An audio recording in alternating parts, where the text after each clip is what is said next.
Hello friends, welcome to the new episode on my channel. My name is Ankush and you are watching Ankush the review.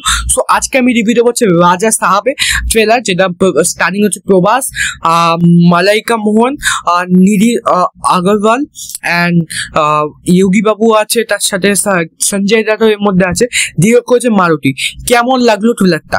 এটা একটা comedy fantasy super natural thriller horror cinema হতে চলেছে। এই budget হচ্ছে 400 থেকে 450 কোটি and it's will be the first Indian যে cinema যেটা কমেডি হরার সিনেমা যেটা এত বাজেট নিয়ে বানানো। সো এইগুলো হচ্ছে পয়সা নিয়ে হলো। এবার আমি চলে আসি হচ্ছে ট্রেলারটা কেমন লাগলো।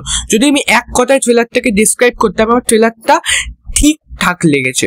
প্রথম পজিটিভ পয়েন্টস নিয়ে কথা বলবো। প্রথম পজিটিভ পয়েন্ট হচ্ছে হরার এলিমেন্ট। এর মধ্যে যে এলিমেন্টগুলো আছে গল্পের মধ্যে, মাল মশলাগুলো আছে হরার, সেগুলো খুবই ভালো লাগছে। আর সুপার ন্যাচারাল যে জিনিসগুলো আছে, ক্রিয়েশন মানে জঙ্গলি জানোয়ার এরকম, সেগুলো দেখতে ভালো লাগছে। দেন দ্বিতীয় হচ্ছে প্রভাসকে খুবই ভালো লাগছে, স্পেশালি লাস্ট সিনে যখন মানে এরকম রাজা সাহেব হয়ে যাচ্ছে, এরকম উঠে যাচ্ছে, মানে এই সিগারটা নিয়ে বলছে আমার ডিমান্ড, ওইটা বলছে যখন, আমি হিন্দিটা বললাম না। সো ওই জায়গাটা ভালো লাগছে। মাসি একটা অ্যাপেল লাগে। ডেফিনেটলি দুটো ক্যারেক্টার হবে, একটা একটু ছ্যাবলা টাইপের হবে, আরেকটা একটু সিরিয়াস, একটু মাসি হবে। মাসি রজনীকান্তের মতো একটা দেওয়ার চেষ্টা করেছে। দেখতে ভালো লাগছে, খারাপ লাগছে না, দেখতে মজাদারি লাগছে যদি আমি অনেস্টলি বলি। আর যদি গল্প নিয়ে কথা বলি, গল্পটা আমার বেশ ভালো লেগেছে, খুব ইন্টারেস্টিং লেগেছে। যে রাজা মানে প্রভাসের ক্যারেক্টারটা যে একটা মানে প্রেম করে বেড়ায়, মানে জীবনে কিছু এম নেই, সে নিজের প্রপার্টি টাকাটা সেটা ওই রাজবাড়িতে, যেটা পুরনো রাজবাড়িতে, এখানে ওর দাদু থাকতে হবে।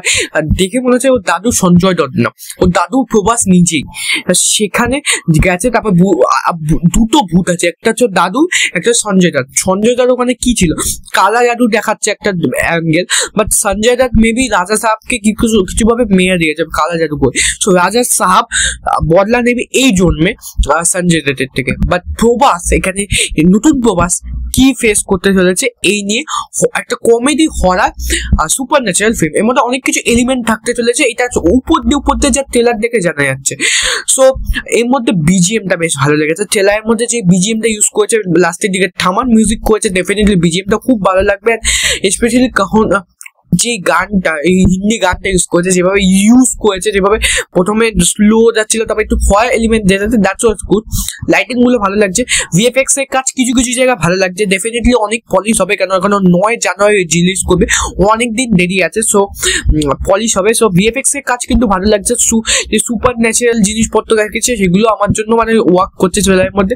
ভিএফএক্স এর কাজ বেশ ভালো লাগছে। ইন্ডিয়ান স্ট্যান্ডার্ডে আমাদের মানতেই হবে যে এরকম টাইপ অফ ভিএফএক্স তোমরা পাবা। আই থিঙ্ক আদি পুরুষের থেকে মাচ বেটার ভিএফএক্স এর উপর প্রবাসে একটা পিআর টিম কাজ করেছে উপর, এন্ড দেখে মনে হচ্ছে যে অনেক পলিশ, টিজারের থেকে তো অনেকটা পলিশ আছে, প্লাস ভালো লাগছেও। এবার নেগেটিভ পয়েন্ট আসে। প্রথম নেগেটিভ পয়েন্ট আছে এই ট্রেলার ফার্স্ট 1 মিনিট এই ট্রেলারটা বহুত বড় হয়েছে। প্রথম নেগেটিভ পয়েন্ট হচ্ছে গল্পটা না দেখিয়েও বোল লাগছিল একটা টাইমে, এত বড় ট্রেলার করেছে। গল্প দেখায়নি কিন্তু রিভিল বেশি করেনি, বাট ট্রেলারটার মধ্যে যে কমেডি পোর্শন গুলো রেখেছে আর রোম্যান্টিক পোর্শন, এটা একদমই ওয়ার্ক করছে না।